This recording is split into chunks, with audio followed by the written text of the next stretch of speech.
Valkyria Revolution does an excellent job pulling me in two different directions at the same time. On one hand, I thoroughly enjoyed the game for what it was, being a fan of similar combat systems found in Kingdom Hearts, Star Ocean, and Dynasty Warriors. On the other hand, I found myself missing the elements that made Valkyria Chronicles so special and such a wonderful, underappreciated game. Playing through this new entry, it's hard not to keep comparing it back to the original, since it's the one that sticks out most for fans. While it may have a lot of flaws and certainly doesn't have the same charm as Chronicles, I do still think there's a game worth exploring here. Known as Mana. Its discovery brought prosperity to the masses, thanks to a select few who could wield its power through alchemy. The most important thing to stress here at the beginning is this. Valkyria Revolution is not a direct sequel to the Valkyria Chronicles trilogy of games. Gone are the days of Welkin, Alicia, and the Edelweiss. In the simplest terms possible, Revolution can best be looked at as a spin-off title since it takes place on a different timeline, continent, and universe than its predecessors. Instead of a World War II influence, this game takes direct inspiration for its story by the European Industrial Revolution and focuses on a war of liberation between two competing nations. Jutland, a small independent kingdom, is struggling to overcome an economic blockade from the Ruzi Empire to the north.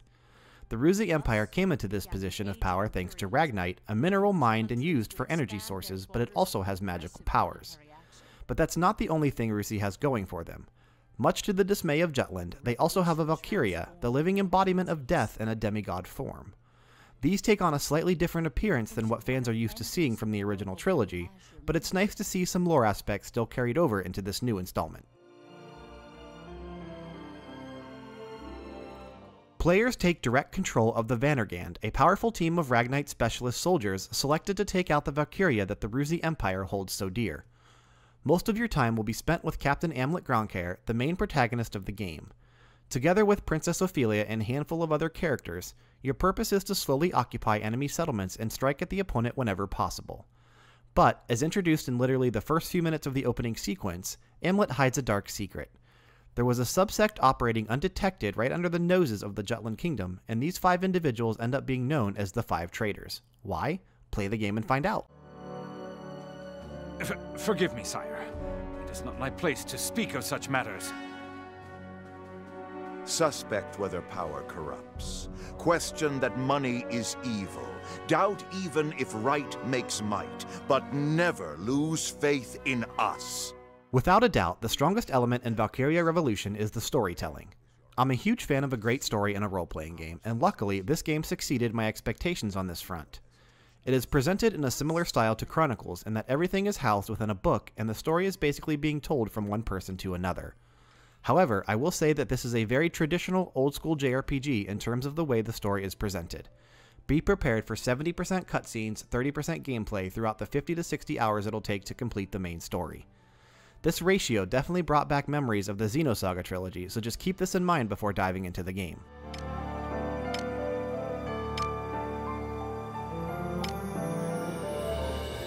The biggest change is unquestionably the battle system, and is the reason for a lot of the negative press when the game released in Japan and has had fans of the franchise worried since the original announcement.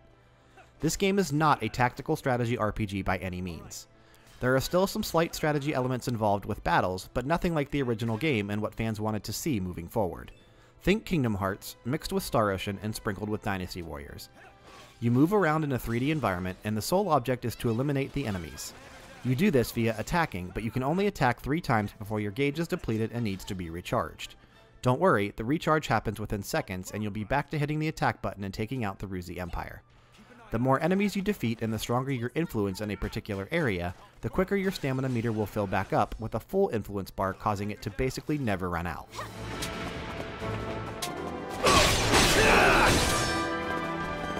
Commander down! Who's next?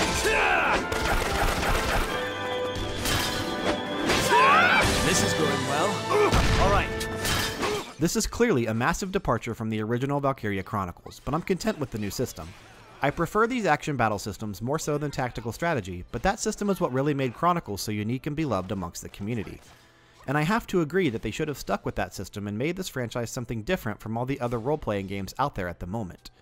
The artificial intelligence is also rather poor. The game is pretty easy, and this has a lot to do with the fact that enemies often just stand around, making it rather simple to dodge their incoming fire and take them out. Compare this to the original game, which had me restarting and retrying missions over and over again because I just couldn't get past a certain area, or I wanted to get things done in fewer turns for a better ranking. Speaking of which, the ranking system is still involved after missions, but as long as you move quickly, achieving a high score isn't very hard. Missions are selected by going to headquarters and choosing which one you want to embark on from a war map. I liked this aspect, and the amount of free missions was a nice touch. There are several missions which are basically side quests contained in each of the 11 chapters, and they can be completed over and over again to keep gaining experience for your party members. Unlike in most role-playing games, experience is not directly gained from defeating enemies, and instead is rewarded all at once upon successful completion of a mission. My favorite thing to do is overlevel in a game so I never get stuck later on, and Valkyria Revolution makes this extremely easy to do.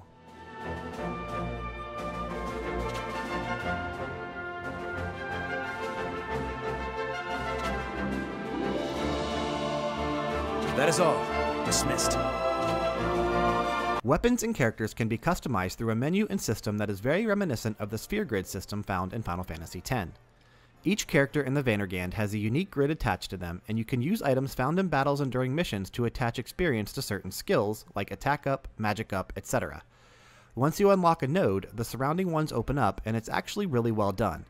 I enjoyed this mechanic a lot in Final Fantasy, and I'm glad to see other games still going back to something that worked.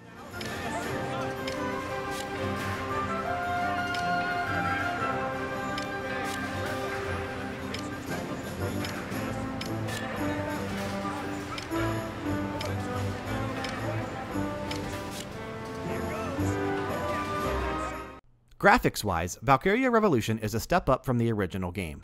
The updated engine certainly puts out some nice-looking backdrops at times, but other times, things look and feel rather dull. Especially during the cutscenes, as everything is rendered in real time using the game engine. These cutscenes are rather poorly executed, and there are literally no facial animations during them. It's often hard to tell who is speaking because even though the text is on the screen, the game doesn't attach a name to the text, and with mouths that aren't really visibly moving, you're going to need to quickly learn voices to keep up with what is going on. The voice acting is actually really good too, which makes this somewhat depressing. More animations and a better pacing for the cutscenes would have greatly improved my outlook in this area. This blade will not be sheathed. My hand shall never stay until I have cut down the source of our kingdom's suffering.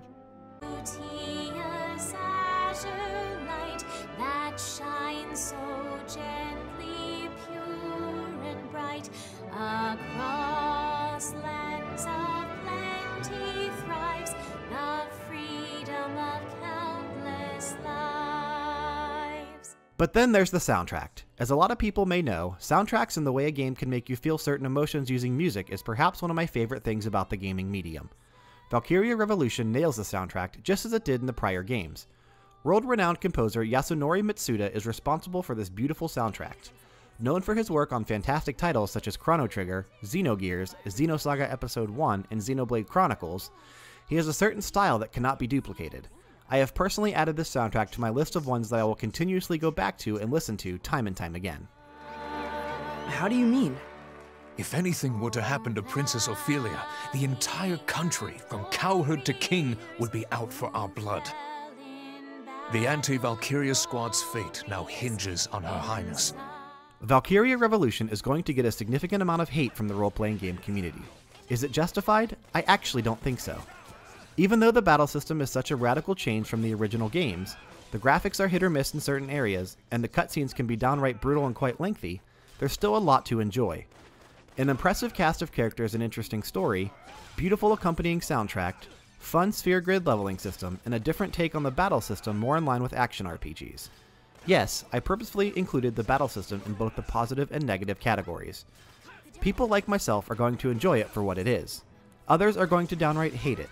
Revolution pulls back and forth on many different strings, but because of the inconsistency, it's hard to recommend the title to anyone but the diehard fanbase and those who already made up their mind on a purchase.